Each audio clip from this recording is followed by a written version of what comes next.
My name is Emma Richardson, and I sat at the furthest seat in the 42nd floor boardroom, watching Uncle Richard's smirk gleam under the sunlight. "This is a family business," he said, eyes locked on me. "Only blood decides here." My hands stayed folded, my expression neutral, but inside, I knew something he didn't. I owned more of this company than he ever imagined, and in a few minutes, everything he believed about legacy would shatter. The conference room on the 42nd floor of Richardson Tower had floor-to-ceiling windows overlooking the city skyline. I'd always loved this view ever since. Dad used to bring me here as a kid, letting me spin in his executive chair while he worked on weekends. Now, 23 years later, I sat in the same room, but in the furthest seat from the head of the table, the spot reserved for observers with no voting power. My Uncle Richard stood at the presentation screen, his expensive suit perfectly tailored, his silver cufflinks catching the afternoon light. He'd always been the charismatic one, the one who knew how to work a room. Next to him sat my cousin Brandon, smirking as he scrolled through his phone, clearly bored by the formality of it all. As I was saying, Uncle Richard continued, clicking to the next slide. "The merger with Gallagher Industries represents a $200 million opportunity. My brother, God rest his soul, would have wanted us to take bold steps to expand the family legacy." I kept my expression neutral, my hands folded calmly on the notepad in front of me. I'd learned early in life that showing emotion only gave people ammunition. "The terms are straightforward," Richard went on. "Gallagher gets 40% of Richardson Manufacturing in exchange for their distribution network and international contacts. We maintain majority control, expand into 6 new markets, and triple our revenue within 5 years. Board member Patricia Chin nodded enthusiastically. "The projections look solid, Richard. Your leadership has really turned things around since," she paused, glancing at me uncomfortably. "Well, since the transition, since my brother's death," Richard said smoothly. "You can say it, Patricia. Thomas knew the business needed strong leadership. That's why he trusted me to step in as CEO. I didn't correct him." "Not yet." Board member James Morrison leaned forward. "What about the voting structure? This is a significant equity transfer." "All family shareholders are in agreement," Richard said. "Brandon and I control 51% between us. My sister Linda holds another 12%, and she's already signed off." He gestured toward a woman in her 50s sitting near the windows. My Aunt Linda offered a tight smile but didn't meet my eyes. "That's 63% in favor," Richard continued. "More than enough to approve the merger. We can move forward immediately." "What about Emma?"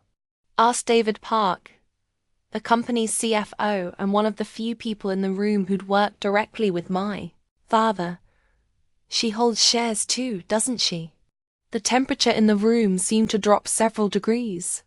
Richard's smile didn't waver, but his eyes hardened. "Emma holds a symbolic stake 5%, a gesture from my brother to make her feel included. But let's be clear about something." He turned to face me directly. "This is a family business. Richardson Manufacturing has been in our family for 3 generations. My grandfather built this company from nothing. My father expanded it. My brother and I took it global. This is about blood, about legacy." "Emma was Dad's daughter," I said quietly. "Emma was adopted." Richard corrected, his voice sharp. "At 7 years old, after Thomas and Margaret couldn't have biological children, they gave you a home, a name, opportunities you never would have had otherwise. We all welcomed you, but let's not pretend that makes you a Richardson by blood." Several board members shifted uncomfortably. Linda stared at her hands. Brandon stopped scrolling and looked up, grinning. "This isn't personal, Emma," Richard continued, his tone softening into something that might have seemed kind to someone who didn't know better. "Your family in the ways that matter, but when it comes to business decisions, Significant decisions that affect the legacy my father and grandfather built. Those need to stay with blood relatives. People who have Richardson DNA, who understand what this company really means. I understand what it means, I said evenly.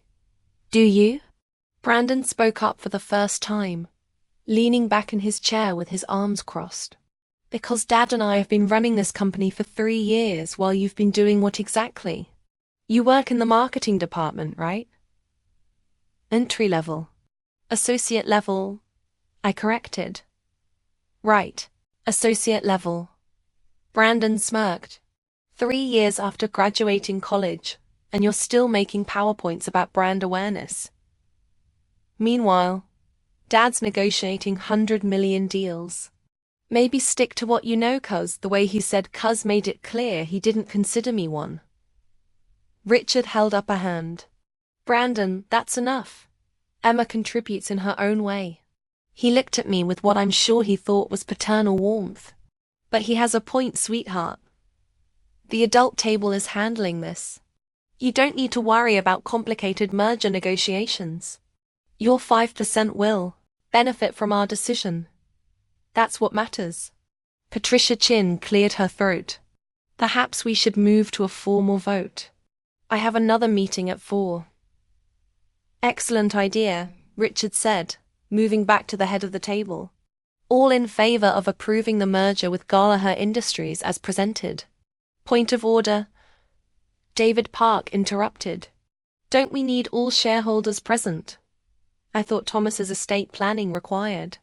The estate was settled 3 years ago. Richard cut him off. Everything was distributed according to Thomas's will.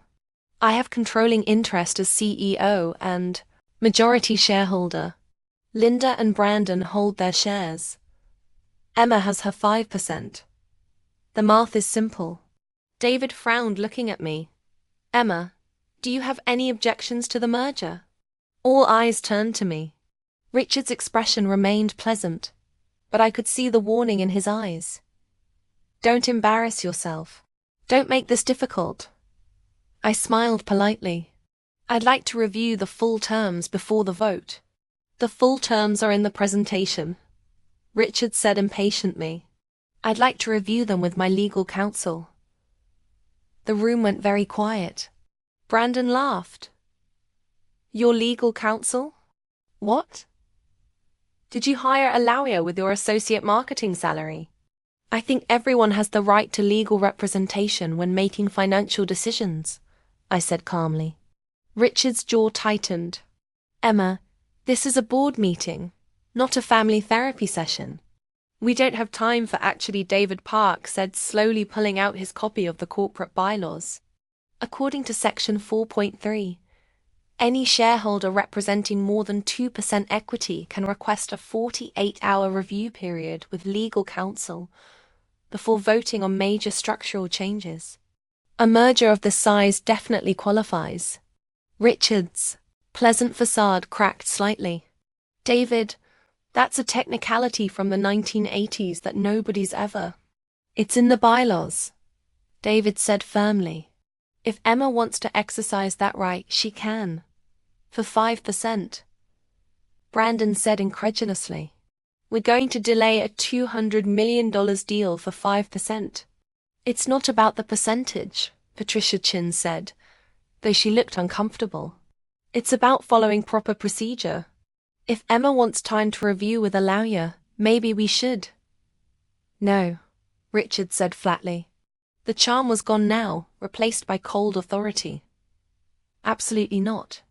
This deal has a time-sensitive component. Gallagher's board meets next week. If we don't approve today, we lose the opportunity. Emma's 5% doesn't get to hold the company hostage. He turned to me, and for the first time I saw genuine anger in his eyes. Let me be very clear, since he seemed to be confused about your position here. Your father, my brother, left you a token stake out of love, out of obligation to the little girl he raised. But you are not a decision-maker in this company. You are not equipped to understand deals at this level, and you certainly don't have the authority to delay critical business operations. I'm not trying to delay anything. I said I'm asking for legal review, which is my right as a shareholder. You're right. Richard's voice rose. Let me tell you about rights. My father had the right to build this company from nothing. My brother and I had the right to inherit it, to expand it, to make it what it is today. You have the privilege of benefiting from our family's work, despite not being blood. That's not a right. That's generosity. Linda finally spoke up, her voice soft. Richard, maybe we should just stay out of this, Linda. Richard snapped. He focused back on me. You want to know the truth, Emma? Thomas felt guilty. He and Margaret spent years trying for a biological child, failing over and over. Adoption was Margaret's idea, and Thomas went along with it to make her happy. When she died 5 years later, he was stuck raising someone else's kid. He did his best. He gave you everything, but you were never supposed to be in this boardroom. The words hung in the air. Several board members looked away. David Park's expression had gone stony. Kept my voice steady. Is that why Dad put me through Harvard Business School? Because I was never supposed to be in a boardroom. He put you through Harvard because that's what good parents do. Richard said, it doesn't mean you belong at this table making decisions about the family company. You got your degree. You got your job. You got your token shares. Be grateful and step aside. Brandon leaned forward, energized by his father's anger. Look, Emma, nobody's trying to hurt your feelings, but facts are facts. You're not a real Richardson. You don't have the history, the blood, the understanding of what this company means. To our family, Dad's right. You should be grateful for what you have and let the actual family handle the business. The actual family, I repeated softly. Yes, Richard said. The actual family. The people who built this. The people who have Richardson blood running through their veins. That's how family businesses work. Emma legacy passes through bloodlines. That's not cruel. It's just reality. I nodded slowly, reaching for my phone. I understand. Good, Richard said, relief flooding his features. Then we can move forward with the vote. Actually, I said, typing a quick message. I'd still like my legal counsel present. Richard's face flushed red. Did you not hear anything I just said? We are voting now. Your 5% doesn't get a veto. This is happening. I heard everything you said about blood and legacy and who the real family is. I looked up from my phone. That's exactly why I want my lawyer here. Your lawyer isn't going to change mathematics. Brandon said, we have 63%. You have 5. Even if you vote no, you lose. Then what's the harm in waiting 15 minutes? I asked. Richard slammed his hand on the table because I am the CEO of this company and I am telling you that we are voting now. This is my boardroom, my company, and you do not get to. The conference room door opened. My lawyer, Margaret Chin, no relation to board member Patricia, walked in carrying a leather briefcase. She was in her 60s with grey hair pulled back in an elegant bun, and the kind of quiet authority that comes from 40 years of corporate law. Behind her came 2 more people, James Rodriguez from Whitmore and Associates, one of the city's top M&A firms, and Catherine Park from the Securities and Exchange Commission's regional office. The room went completely silent. Good afternoon, Margaret said pleasantly. I apologize for interrupting. I'm Margaret Chin representing Emma Richardson. These are my colleagues, James Rodriguez and Catherine Park, who are here to observe the proceedings. Richard stared at her. This is a private board meeting with CC implications given the merger size and structure, Catherine Park said, opening her tablet. We have the right to observe any vote on structural changes exceeding $50 million in publicly traded companies. We're not publicly traded, Brandon said. You have corporate bonds on the open market, James Rodriguez said. That triggers certain oversight requirements. We're just here to ensure everything is above board. He smiled. No pun intended. Richard's face had gone from red to pale. Emma, what is this? Legal counsel, I said simply. As is my right under Section 4.3. Margaret Chin walked to the table and set down her briefcase. I've reviewed the merger proposal with Gallagher Industries. Very interesting terms. I have a few questions before any vote proceeds. We've already discussed the terms extensively, Richard said, his voice tight. This is a formality. The vote is happening. The vote will happen when all shareholders are properly informed, Margaret said. He pulled out a document. Mr. Richardson, you stated that you control 51% of company shares between yourself and your son. Correct. That's correct. And you stated that this gives you majority control, making 5% essentially symbolic. Yes, Richard said impatiently. The math is simple. 51 beats 5. Indeed, Margaret said, math is important. Let me ask you something. When was the last time you reviewed the complete shareholder registry? Richard frowned. What? The shareholder registry? The official document listing all ownership stakes in Richardson Manufacturing. When did you last review it? I don't need to review it, Richard said. I know what I own. Brandon and I have 51%. Linda has 12. Emma has 5. That's 68% accounted for. The remaining 32% is split among executive shares and legacy grants to former partners. Actually, Margaret said, pulling out another document. That's not quite accurate. She laid the paper on the table. This is the current shareholder registry certified by the state this morning. Would you like to review it, or shall I summarize? David Park leaned forward, his expression suddenly very interested. Patricia Chin had gone pale. What is this? Richard demanded. The truth about share distribution, Margaret said calmly. Let's start with your stake, Mr. Richardson. You currently own 18% of Richardson Manufacturing. The room erupted. That's impossible, Richard shouted. I own 41%. Thomas and I split the majority stake when Dad died. You did? Margaret confirmed. In 2008, you and Thomas Richardson each held 41%. However, in 2011, you sold 23% of your stake to secure a loan for a real estate investment in Florida. That investment failed, and the shares were sold to cover your debt. Richard's mouth opened and closed. Those were bought back. Thomas bought them back. No, Margaret said. Thomas purchased them, but not for you. He purchased them as part of a trust structure.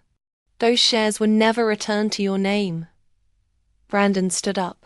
This is Dad. Tell them, Brandon. Margaret continued. You hold 10% inherited from your mother. That part is accurate, which means between the two of you, you control 28%, not 51. Linda has 12%. Richard said desperately. That's 40% total. Linda has 8%. Margaret corrected. 4% was transferred to charity in 2019 as part of an estate planning strategy. I have the documentation here. She pulled out more papers. Linda wouldn't meet anyone's eyes. David Park was smiling now. So, the Richardson family controls 36% total. The blood Richardson family, as Mr. Richardson so eloquently put it, controls 36%. Margaret confirmed, which means they do not have majority control, which means this merger cannot proceed without additional shareholder approval.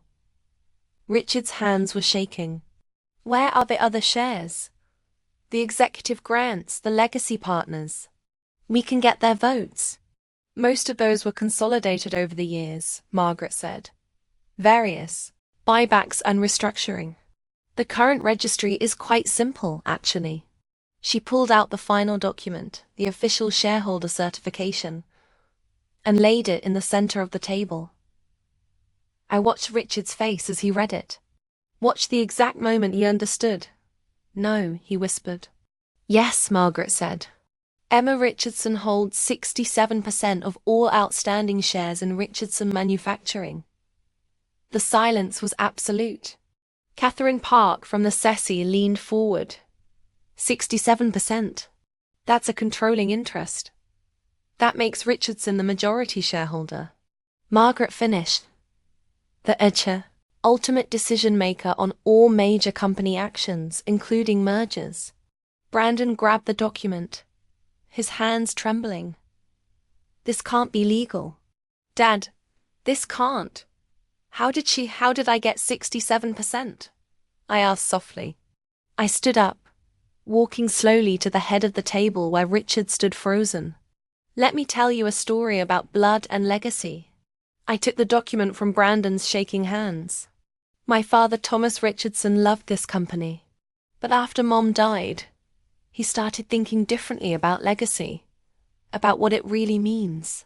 He realized that blood doesn't make family. Love does. Commitment does. Understanding does. Thomas wouldn't." Richard started. "Dad spent 6 years restructuring the ownership." I continued. "Every time you sold shares to fund your bad investments, Dad bought them. Not for you. For me. Every time a legacy partner retired and wanted out, Dad bought their shares. For me. He set up a trust that matured on my 25th birthday, which was 6 months ago. The shares transferred automatically." David Park was grinning openly now. "Thomas told me he was planning for the future. I never knew what he meant. He meant that he wanted someone who loved the company. Running it," I said. "Not someone who saw it as a birthright. Not someone who thought blood mattered more than competence. Someone who spent their childhood in this building, who got an MBA specifically to understand the business, who worked their way up from entry level, despite having a different last name. Oh, wait. I have the same last name, because I'm a Richardson. Wiggly fishy. In every way that matters." Richard sank into his chair. All the color drained from his face. "The 5% you thought I had," I continued. "That was just the public F-facing number Dad maintained to keep you complacent. The truth was in the trust documents, which I assume you never bothered to read. Too busy making decisions at the adult table." I looked at Brandon. "I work in marketing as an associate because I wanted to learn the business from the ground up. Dad taught me that real leaders understand every department.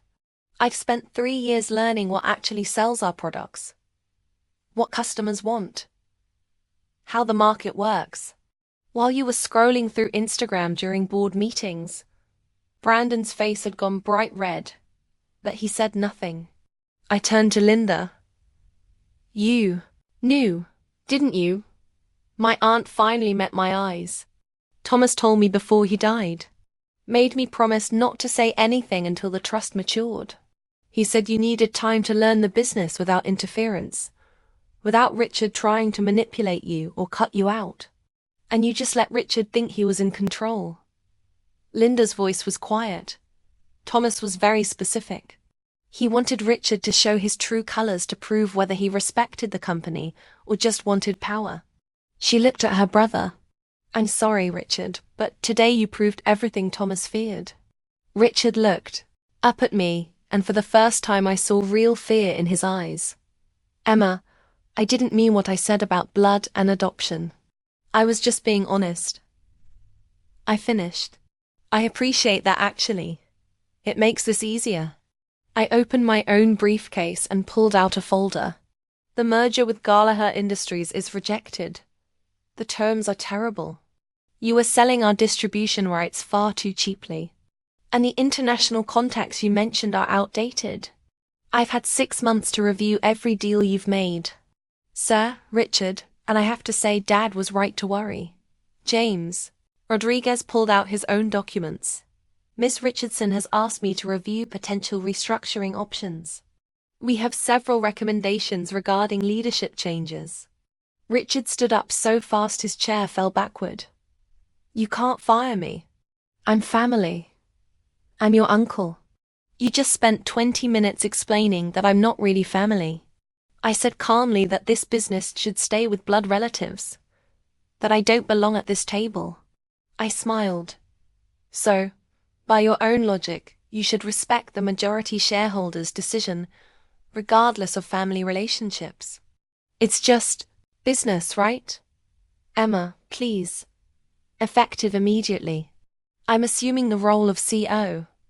I said, Richard, you're being moved to senior advisor, non-voting position. Brandon, your position as VP of Development is under review, pending an audit of your project outcomes over the past 3 years. Linda, I'd like you to stay on the board if you're willing. Linda nodded, tears in her eyes. Thomas would be so proud of you. David, I continued, I want you to work with Margaret and James on establishing new oversight protocols. No more unilateral decisions. Every major action gets proper review. David Park was beaming. Absolutely. It'll be just like working with your father again. Patricia James Morris, the rest of the board. I hope you'll stay on. I value your experience. But let's be clear, this company is going in a new direction. One based on competence, not bloodlines.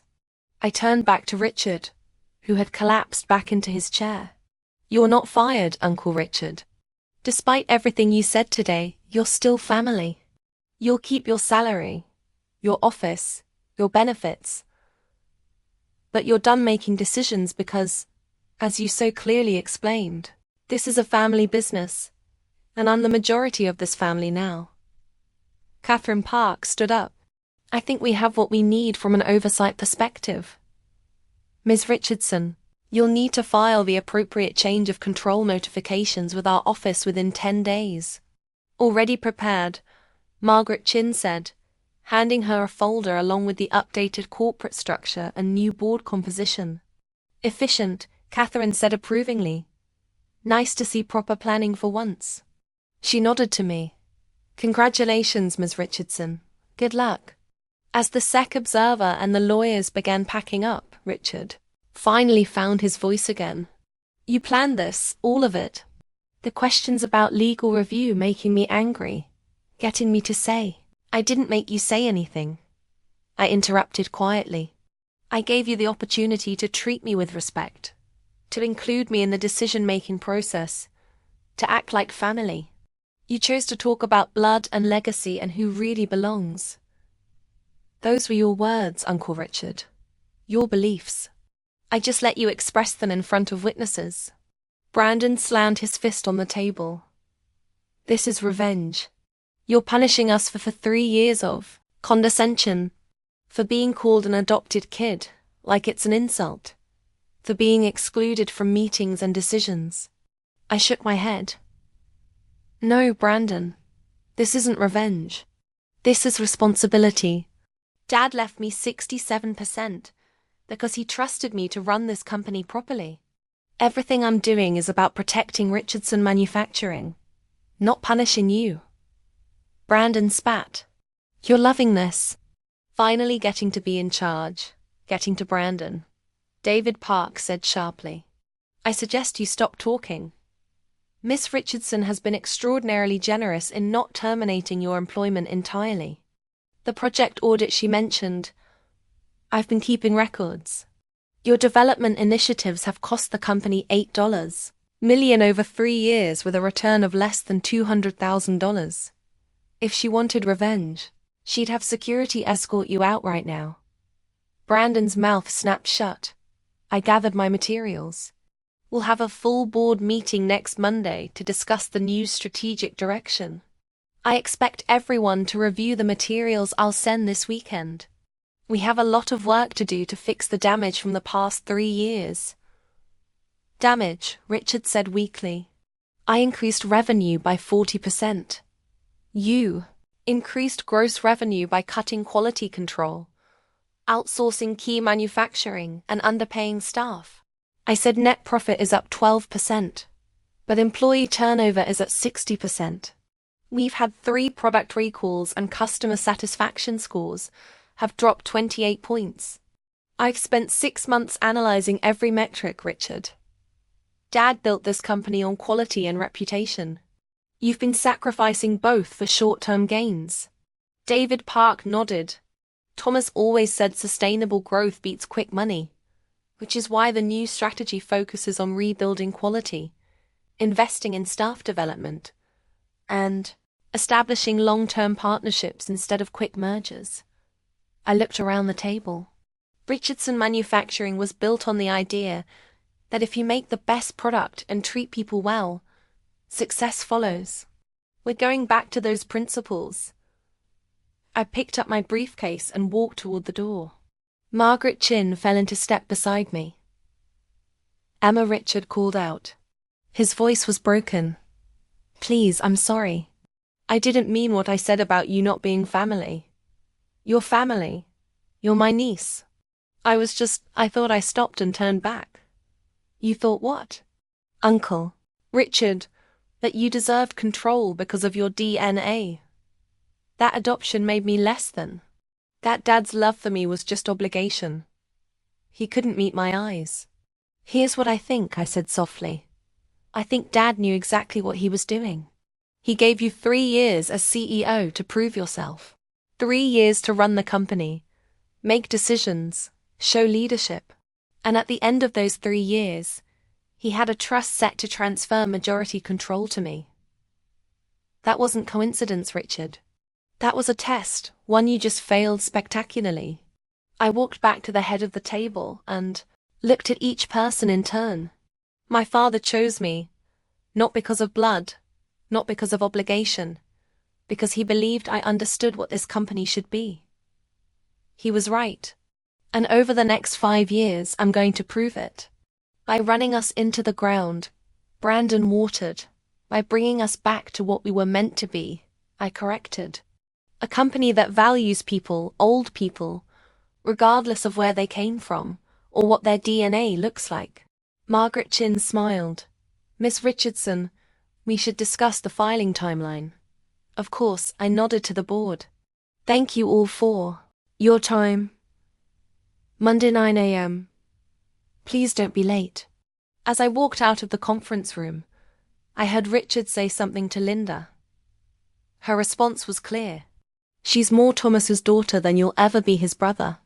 The door closed behind us and I let out a long breath. You okay? Margaret asked. I'm fine, I said. And I was. 3 years of preparation, 6 months of planning, and 1 perfectly executed reveal. Dad would have appreciated the strategy. The look on his face when you said 67%. Margaret said, chuckling, priceless. Dad always said the best business moves are the ones your opponent never sees coming. We walked to the elevators. Behind us, through the glass walls, I could see the board members still sitting in stunned silence. Richard had his head in his hands. Brandon was pacing. David Park and Patricia Chin were looking at documents. My phone buzzed. A text from Linda. Your father would be so incredibly proud. Welcome to the adult table. I smiled and put the phone away. 42 floors up, overlooking the city my father loved in the building he'd built from his grandfather's dream. Richardson Manufacturing. A family, business, and I was family in every way that mattered. The elevator doors opened and I stepped inside. Tomorrow the real work would begin. Restructuring, quality improvements, staff investments, building the company back to what Dad had envisioned. But today I'd proven that legacy isn't about blood. It's about who you choose to carry it forward.